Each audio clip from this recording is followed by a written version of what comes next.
Hello everybody, welcome to a new video of Baldur's Gate 3. In this episode, I'm gonna share my Radiance Damage Mage build. It's a multi-class build of Evocation Wizard and Light Domain Cleric. If you have watched my Evocation Wizard video, I think you already know how convenient it is at dealing AoE damage. At level 2 of Evocation Wizard, you get the ability Sculpt Spells. With this, your Evocation AoE spells don't hurt your allies. This is very useful for Light Domain Cleric, because you get many Evocation Fire damage AoE spells from your domain. At level 6 of Evocation Wizard, you get the ability Potent Cantrip. With this, enemies cannot completely evade your DC damage cantrips. Even if they succeed the saving throw, they still take half the damage. This is also very useful for Light Domain Cleric. Now, our default attack Sacred Flame can never miss. By multi-classing into the Wizard class, we also get all those nice protective reactions. This makes our Cleric significantly more tanky and easier to maintain concentration. And since Cleric and Wizard are both full spellcasters, we don't sacrifice spell slots by multi-classing this way. We still have the full set of spell slots all the way to level 6. So this build I made is a Radiance Evoker that keeps dealing stable AoE Radiance damage. It has 6 levels of Light Domain Cleric and 6 levels of Evocation Wizard. It's a melee mage build that fights on the front line. The core spell of this build is the level 3 spell Spirit Guardian. This spell keeps dealing either Radiance or Necrotic AoE damage to all the enemies around you for 10 turns, as long as you maintain concentration on it. And you can maximize the damage you deal by walking among the enemies to damage as many targets as possible. This is a pretty economical way to deal Radiance damage. Normally, you only need 1 spell slot for all this damage in the battle. And you can upcast this spell to increase its damage. I always reserve the highest 3 spell slots for this. And that is usually enough for a day because you usually have 3 fights in a day. 1 after the long rest and 1 after each of the 2 short rests. You can learn this spell when you reach level 5 of Cleric from any domain. Besides this, when you reach level 2 of Light Domain Cleric, you get your Channel Divinity ability, Radiance of the Dawn. This is a large AoE Radiance damage that only harms hostile units, really powerful. Even when enemies succeed their saving throws, they still take half the damage. And it scales with your character level, so multi-classing doesn't weaken it. In the early game, you only have 1 charge of Channel Divinity, but it recharges every short rest, and we normally short rest after every battle, so basically, you can use this ability once in every battle, which is already a lot of damage. And when you reach level 6 of Cleric, you have 2 charges of Channel Divinity. Besides these 2 AoE abilities, our default attack is the Cleric cantrip Sacred Flame, which deals Radiance damage too. And by multi-classing into Evocation Wizard, our Sacred Flame cannot fully miss. It becomes very stable, though this one comes a little bit late in the game. Anyway, this build is pretty straightforward. You rush into the enemies and literally shine bright like diamond, and Radiance damage everywhere.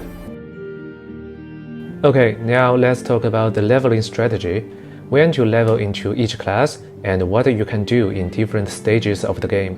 We start this build with the Cleric class, and we'll stick to the Cleric class from level 1 to level 2 to get our first Radiance damage AoE. When originally allocating ability scores, we give the major bonus to Wisdom and bring it all the way up to 17, which is the highest possible for now. We'll eventually get it to 20. This is to maximize our spell's DC, making it harder for enemies to save against them. Wisdom also makes you better at sensing danger and noticing hidden things, which is valuable when exploring. And it also makes you hard to control by the most powerful control spells in the game.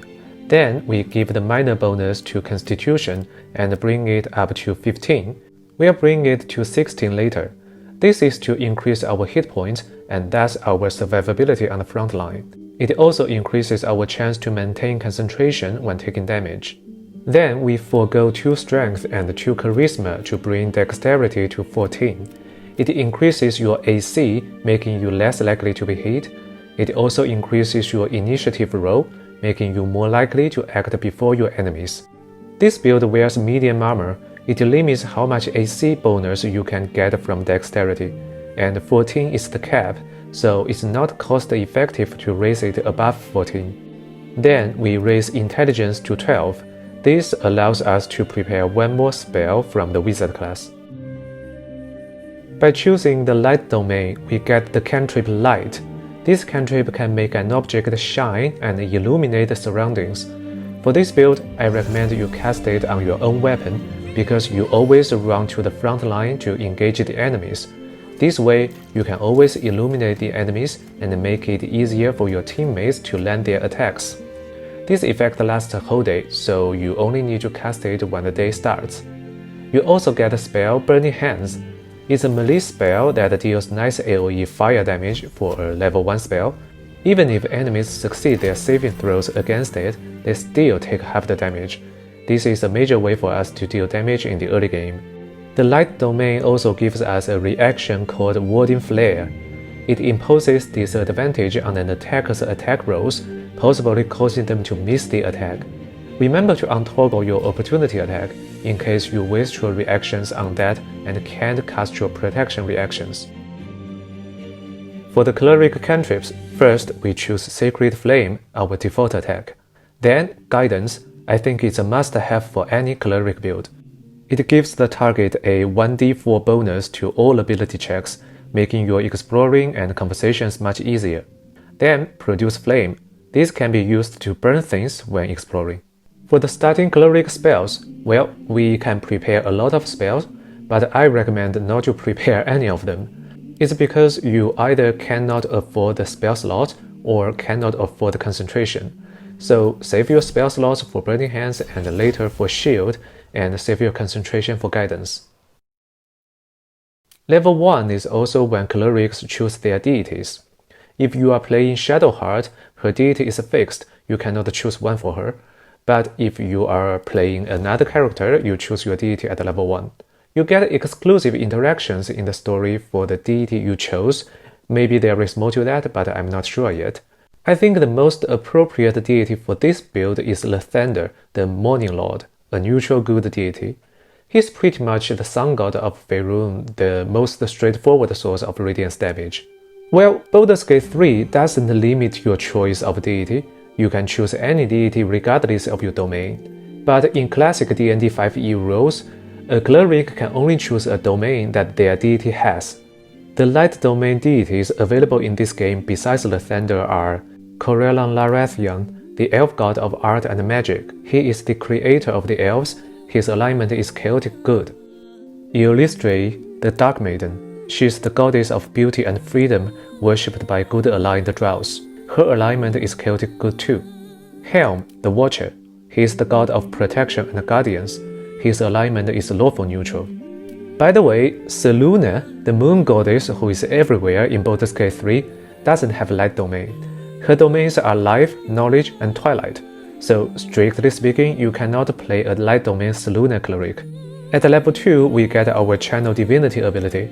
Now we have a one-shot large radiance damage AoE in every battle. From level 3 to level 4, we'll be leveling up in the Wizard class. For the Wizard cantrips, we choose 3 utility cantrips. We are not choosing anything offensive because Wizards use intelligence to cast the spells, which this build doesn't have much. First, we choose Mage Hand to manipulate things from a distance. Then Minor Illusion to distract people. Then Dancing Lights, another illumination option. For the starting Wizard spells, first we choose Shield, a must-have for any mage build. It's a reaction that gives you another 5 AC when you need it, making you harder to be hit. This is better than the Warding Flare you get from Light Domain. Warding Flare only affects one enemy. Shield affects you for the entire turn. So as long as you can still afford the spell slot, always prioritize Shield before Warding Flare. Actually, at present, I recommend you untoggle Warding Flare, because there seems to be a bug in Baldur's Gate 3. Warding Flare sometimes contradicts with the shield spell, and it's happening to other melee protection reactions too. I'm not sure when this will be fixed.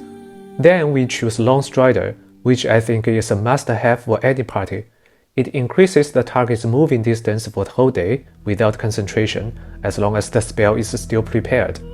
and it's a ritual spell, which means if you cast it outside of combat, it doesn't consume your spell slot. So every morning, you can cast it on yourself, on your whole party, and on all the creatures you summoned. Later in the game, with a longer moving distance, you can use your Spirit Guardian to damage more enemies in a turn. Then, find Familiar, which allows you to summon a creature into your party to help with combat and exploring. Once summoned, they'll be there until their hit points get reduced to 0. It's a ritual spell too, and summon spells don't need to stay prepared once the creature is summoned.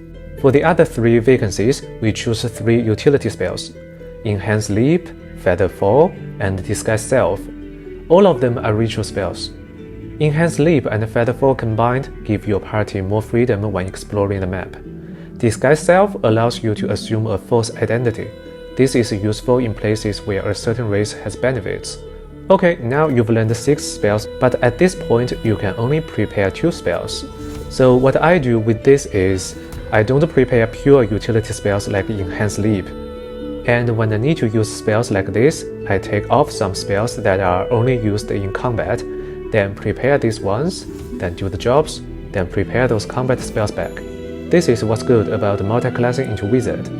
The Wizard class also gives you the ability to recover spell slots outside of combat. You can recover a combined level that is less than or equal to half your Wizard level, rounded up. At level 4, we get to choose into the Evocation School and get our first special school ability, Sculpt Spells. Now, your AoE evocation spells don't hurt your allies. At this level, I recommend learning the spell Force Life. It gives you extra hit points, boosting your survivability on the front line. This effect lasts a whole day as long as you don't take damage and lose some of those hit points. So you only need to cast it at the beginning of the day. From level 5 to level 8, we'll be leveling up in the Cleric class. At level 5, we can prepare a nice Cleric spell, Aid. It increases the maximum hit points of your team by 5, boosting everyone's survivability. And you can upcast it to get more. This effect lasts a whole day without concentration. At level 6, we get our first feat. Here, we choose Ability Improvement to raise our Wisdom to 18 and our Constitution to 16, getting another +1 modifier for both of them. At level 7, we can prepare our core damage spell, Spirit Guardian. Remember to reserve your highest 3 spell slots for it. At this level, Light Domain grants us the spell Fireball. It's a ranged fire damage AoE evocation spell. This is nice when you need to take out some enemies but can't reach there yourself. At this level, Light Domain also grants us the spell Daylight. It's a stronger version of Light. Daylight can dispel darkness and can harm some undead creatures. When it's necessary, you can cast it on your own weapon to replace Light. At level 8, our Channel Divinity starts to have 2 charges. From now on, we can use this nice Radiance damage AoE twice in every battle. From level 9 to level 12, we'll be leveling up in the Wizard class. At level 9, we can learn the spell See Invisibility. This is one of the best abilities of a Wizard. It lasts a whole day and doesn't need concentration. At level 10, we can choose our second feat. Here we choose Ability Improvement to increase our Wisdom to 20, the cap, maximizing our casting ability. At this level, we can also learn and prepare the spell Misty Step. It is useful both inside and outside of combat by teleporting for quite a distance. At level 11, we get to learn a powerful spell that every wizard should learn, Counter Spell. This allows you to completely negate an enemy spell as a reaction. Counter Spell can negate any spell whose level is not higher than the spell slot you spent. If the spell's level is higher, you still get a chance to negate it, but you need to make an ability check. You get this spell from the Wizard class, so you use your intelligence for that ability check. At level 12, you get the ability Potent Cantrip from the Evocation School. Now, your default attack, Sacred Flame, cannot miss. Okay, we have talked about how good this build is. Now, let's talk about its weaknesses. Radiance is a nice damage type in the game, especially against undead and fiends, but there is a downside to relying too much on it. And that is, the enemies you kill will usually be too damaged and cannot be worked on by Speak with Dead or Necromancy summoning spells. The other thing is, By choosing to rely on Spirit Guardian, you can't concentrate on the cleric staple spell, Bless. This can be a serious problem in higher difficulty modes if other members are not good enough by themselves. So you may want to prepare another cleric in your team just for Bless. And that is everything about this Radiance Evoker build.